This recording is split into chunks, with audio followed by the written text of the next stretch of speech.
Eh bien, bonjour très chers téléspectateurs, ravi de vous revoir encore parmi vous. Et souvent, la plupart des gens se posent des questions.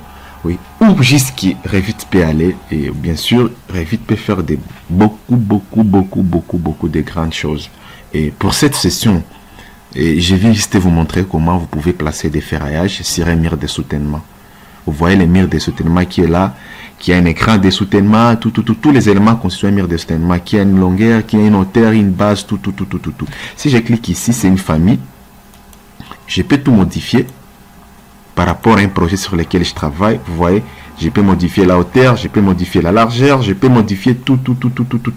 La valeur de alpha, l'angle d'inclinaison, vous voyez, je peux modifier tout ça. Je peux tout modifier là-bas. C'est Returning Wall. Et j'ai plusieurs possibilités de placer ici des murs, de placer des ferrailles. Si j'utilise Revit manuellement, et donc le ferrage de Revit, c'est bon, mais ça va me prendre beaucoup plus de temps. Parce que si je clique seulement là-bas, armature, et là, je peux utiliser les armatures et surfaciques et les armatures libres. Et voilà, je peux choisir une surface. Tu vois, par exemple, ici, je dois sélectionner une surface. Par exemple, je sélectionne cette surface ici. Et puis, on me dit de choisir une trajectoire. Je mets cette trajectoire ici. Et je vais là-bas. Quand je clique là-bas, et je peux juste aller là. Je clique sur OK. Et vous allez voir, vous voyez directement, par rapport à ma trajectoire, les logiciels me donnent déjà des ferraillages.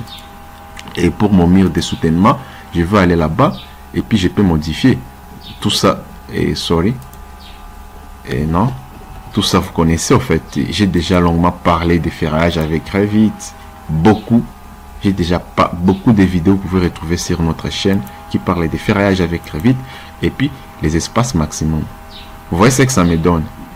En fait, ça me donne un ferrage paramétrique avec les armatures libres, mais oui, par rapport à ce dont moi j'ai besoin, franchement, je ne suis pas satisfait. Alors, qu'est-ce que moi je peux faire? C'est vrai, je peux bien placer des ferraillages ici. Je mets une coupe et je mets des ferraillages comme on ferraille un mur de soutènement. Mais prenons l'exemple. Peut-être je suis à court de temps.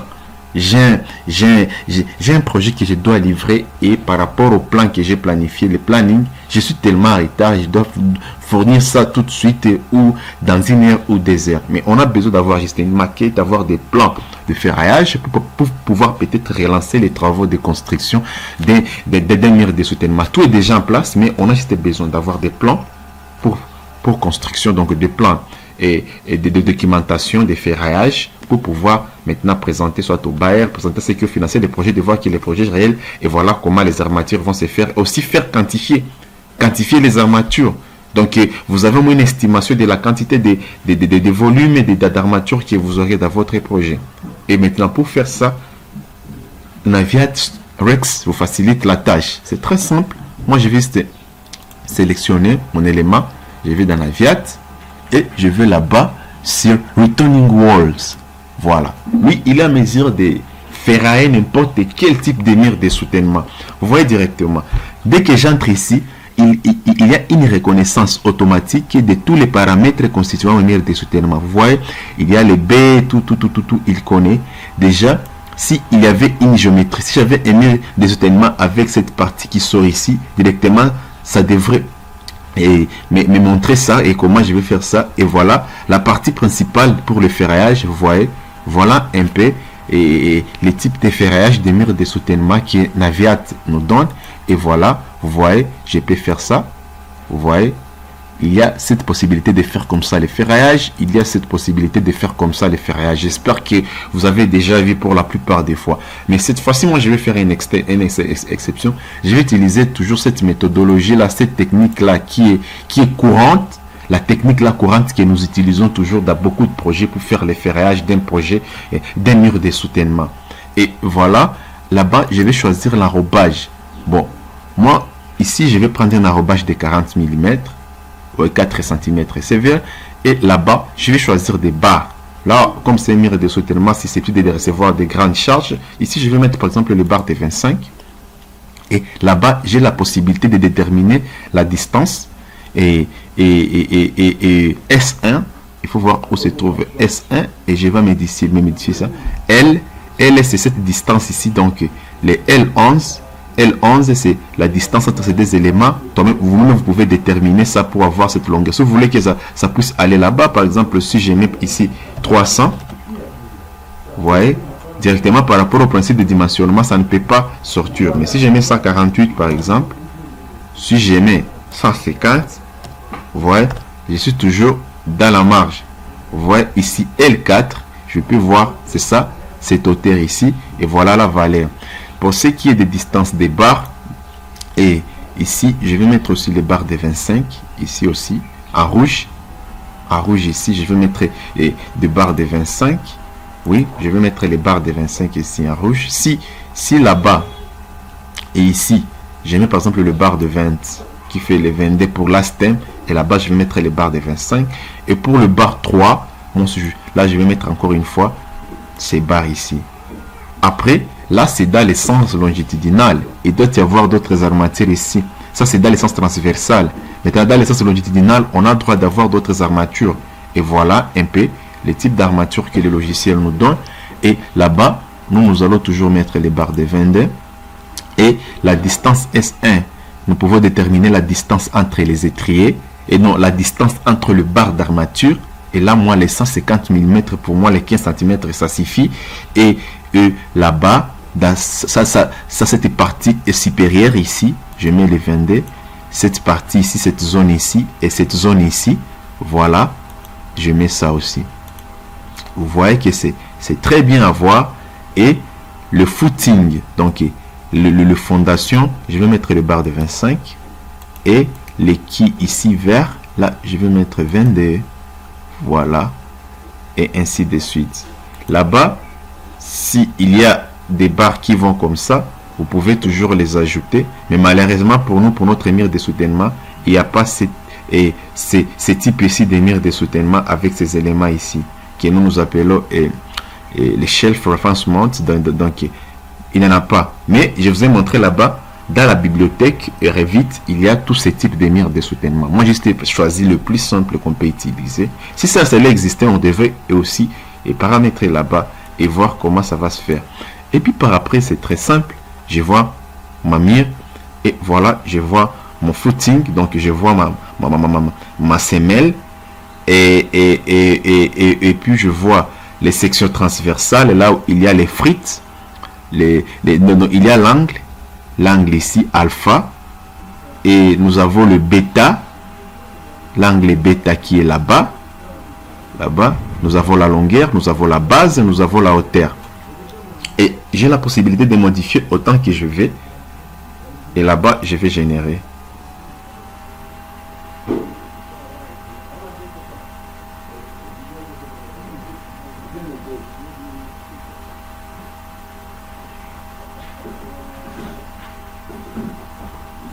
Et voilà. Nickel.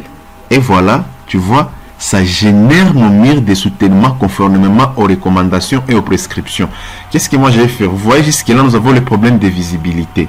Nous avons un grand problème pour ce qui est lié à la visibilité. Et puis, maintenant, si je peux sélectionner toutes ces armatures et commencer à cliquer sur une armature et quand je clique sur une armature directement pour avoir l'affichage, bon, moi je n'ai pas le temps, je vais toujours utiliser mon script de Dynamo Player pour faire l'affichage que j'ai créé. J'ai créé un script de programmation avec Dynamo. Donc dans Dynamo Player, je vais seulement cliquer ici pour voir mes affichages. Je clique seulement là-bas et puis il va générer les armatures et m'afficher mes armatures solides parce que je n'ai plus le temps de passer là-bas dans le paramétrage pour voir ça fait quoi, ça fait quoi, et par après tu vois que c'est une perte de temps, pendant que ici directement vous voyez j'ai mes éléments ici et je peux aller seulement là-bas et au niveau de visibilité, et voilà, nos armatures sont là, et puis vous pouvez faire des coupes, vous pouvez faire des représentations, et voilà, vous pouvez présenter ça, vous pouvez aller là-bas, vous pouvez aller là. Et voilà. Et voilà. Nos murs de soutènement sont là. Ferraille avec mon mur de soutènement ferraille dans Revit plus rapidement. Vous voyez, après avoir fait des calculs, voilà, Revit vous donne de très bons plans de présentation, d'exécution de vos projets. Vous voyez, vous avez tous vos éléments pour notre mur de soutènement. Et voilà, en quelque sorte, ce que moi je voulais vous montrer pour cette session. Et vous pouvez aller au-delà. Vous voyez l'exemple, nous savons très bien que et avec Revit, lorsque j'ai créé par exemple une vue, vous voyez là-bas, ça c'est mon mur de soutènement. Et puis moi je vais créer une vue de cette sens ici. Vous voyez par exemple cette vue ici. Vous voyez, si je vais même au niveau de visibilité, vous voyez, si je vais là-bas, vous voyez que chaque vue 3D que j'ai créé, je dois toujours entrer ici pour faire les paramétrages et de voir les armatures en solide. Alors, les scripts ici me facilitent la vie. Vous pouvez les partager, vous pouvez l'utiliser dans n'importe quel projet de structure. Il ne peut pas vous causer de la honte parce que c'est généré avec Autodesk et Dynamo. Et voilà, vous voyez, n'importe quelle vie, je n'ai plus le temps donc dans un clic de seconde, il y a des conceptions plus rapides. Et voilà, vous voyez, tous les éléments comme nous l'avons paramétré. Vous voyez, vous pouvez maintenant faire des coupes. Et après avoir fait des coupes, vous pouvez maintenant créer, noter les annotations des armatures. Vous pouvez créer des annotations, cotations des armatures. Et puis le logiciel va tout vous donner parce que tout est là-bas dans Revit, annoté. Et là-bas, vous allez voir, il y a toutes les annotations ici pour les armatures. Vous pouvez avoir tout. Et puis par après, voilà notre vue 3D de notre type de ferraillage, de notre mur de soutènement. C'est ça que moi je voulais vous montrer avec Naviat. Je crois que c'est suffisant vraiment pour aujourd'hui. Et c'est suffisant vraiment pour cette session dédiée à Revit Structure, en utilisant aussi les Computational Design, en faisant appel à Dynamo, Autodesk et Dynamo, où je vous ai montré comment vous pouvez placer des ferrages. Nous sommes toujours dans cette session dédiée in memoriam au professeur Edouard Moulapi Walumenge qui nous a quitté récemment. Il a été enterré hier, notre très cher professeur, un grand mécano, un grand ingénieur, un PO, un docteur, un ingénieur civil de formation, un grand professeur et qui nous a quitté, et une perte pour le pays.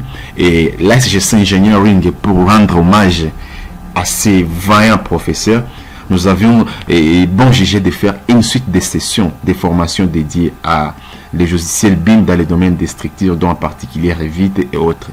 L'honneur a été pour moi de vous présenter cette session. On se retrouve à une autre vidéo où je dois pouvoir vous parler autre chose. Merci beaucoup pour votre attention et que Dieu vous bénisse. Bon dimanche à tous et à toutes. Inch'Allah.